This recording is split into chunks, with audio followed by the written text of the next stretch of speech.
A community is a mosaic of different people and places. Well, one of the most famous places here is the Watts Towers. They really are one of the treasures of this community. Now, if you look closely, you can see the different bits and pieces of the lives of the people who lived here when the towers were being built. You see pieces of cups and saucers. There are bits of broken plates and pottery. There are even kitchen and bathroom tiles. But one man collected all of these pieces and put them together to create something magnificent. His story is in here, the wonderful Towers of Watts. The Wonderful Towers of Watts by Patricia Zelver. Pictures by Frené Lassac. Read by Angela Bassett. A lot of people thought Old Sam was crazy. Old Sam's real name was Simon Rodia. He had come from Italy as a young man and spoke with a thick accent. He bought a little bungalow in Watts, a poor neighborhood in Los Angeles. He baked his bread in an outdoor oven he'd made, just like the oven his mother had used in the old country. Sometimes he was friendly and smiled at people. Other times his thoughts seemed far away, and he'd speak to no one. Old Sam worked as a laborer at Taylor's Tile Company.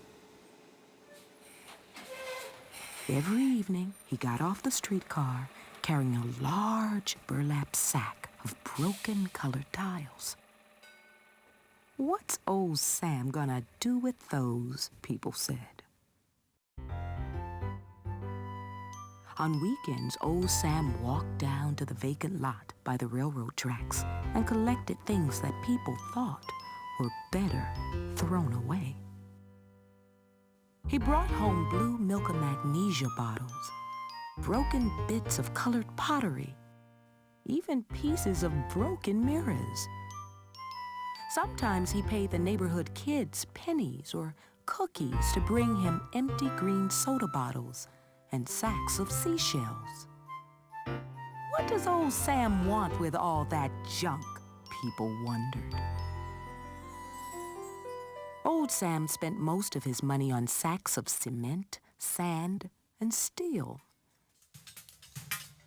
People could hear him working in his backyard behind a high fence.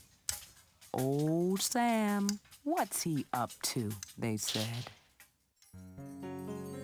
One day, to the neighbors' amazement, something strange and beautiful rose up over the fence in Sam's backyard. It was a lacy web of steel covered with a skin of concrete in which old Sam had stuck glittering bits of tile, glass, mirrors, pottery, and seashells. Was old Sam building a fairy castle, a church spire, a tower in which he could climb to the sky?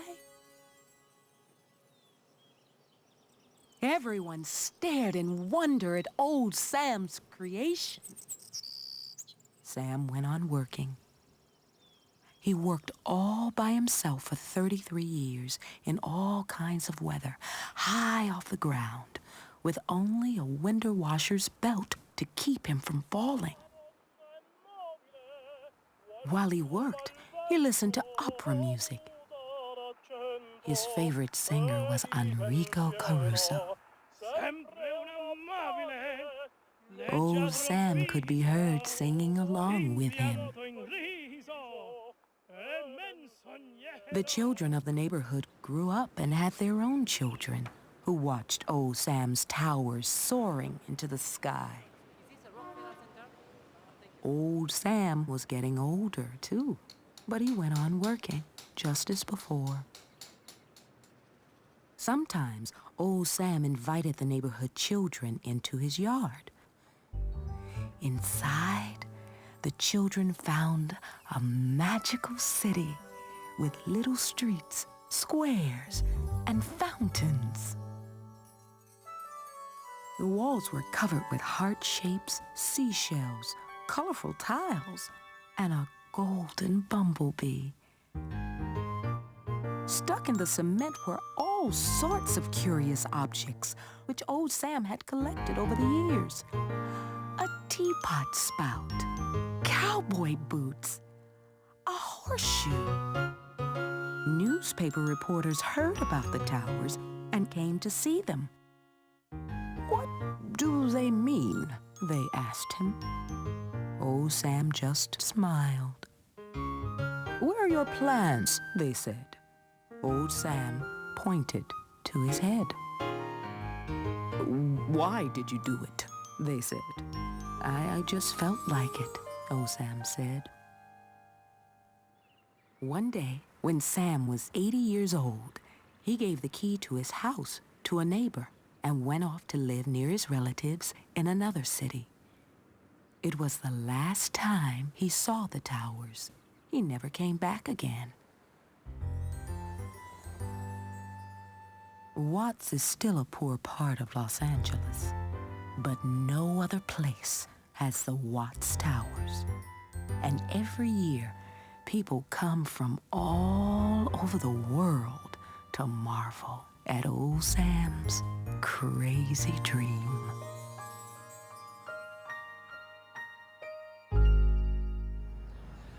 People who visit the towers know what an interesting place Watts can be. But like any community, Watts has problems. One big problem is that Watts has gangs, groups of kids that have fights and make trouble in the neighborhood. I spoke with some school kids to find out what it's like to grow up in Watts and to hear from them what they would change about their community if they could. But what do you guys think? I mean, you live here. What's it like growing up here in Watts? Anna? It's hard sometimes because of the gangs, but it's also fun and a nice place to be by our neighbors. McCarran? It's a good community because we have libraries, parks. I like the library because there's tutors to help you read and stuff. So what happened here? I like the 103rd train station because it could take you around. When I go to church, it makes me think about the good things to watch.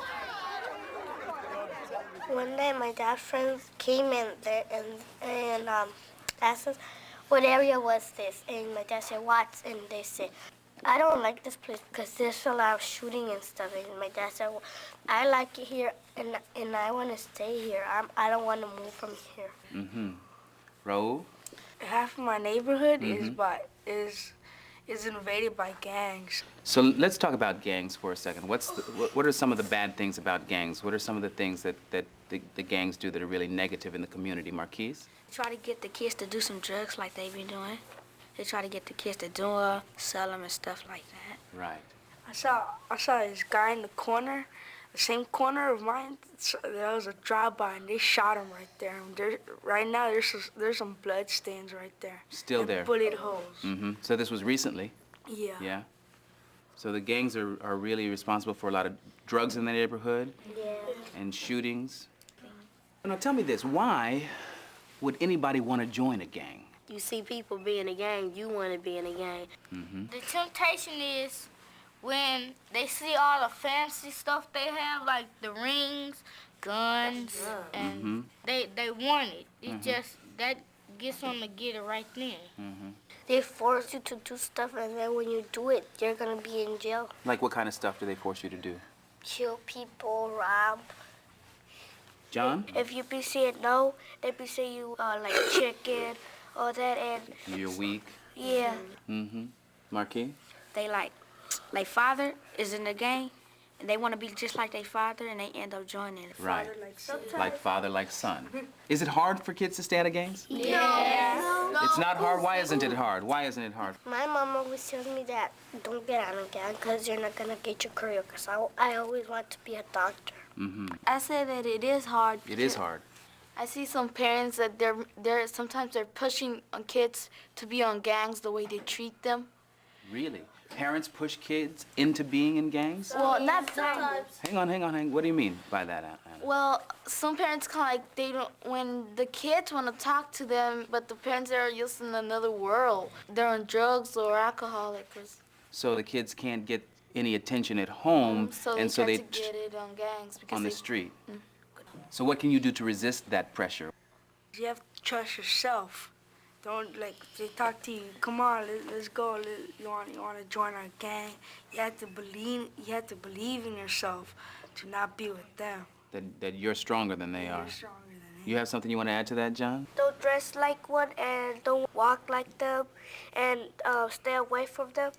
How does gang violence make you feel?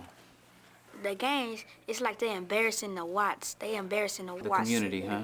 Yeah, the gangs just make it look bad. So tell me, if there was one thing that you could change about the neighborhood, what would that be? What would you change? Marquis? I would change all the gangs, because if there's no gangs on the earth, the world would just be so perfect. It would just be perfect without any gangs. The first reason that people think that Watts is bad is the gangs. But we have nice things like libraries, the school, the Martin Luther King Center. So gangs aren't the only thing that this community should be known for, are they? What I like is that when people need help, there are people there to help them. Because there's a lot of people here that care about each other instead of people that just hate each other.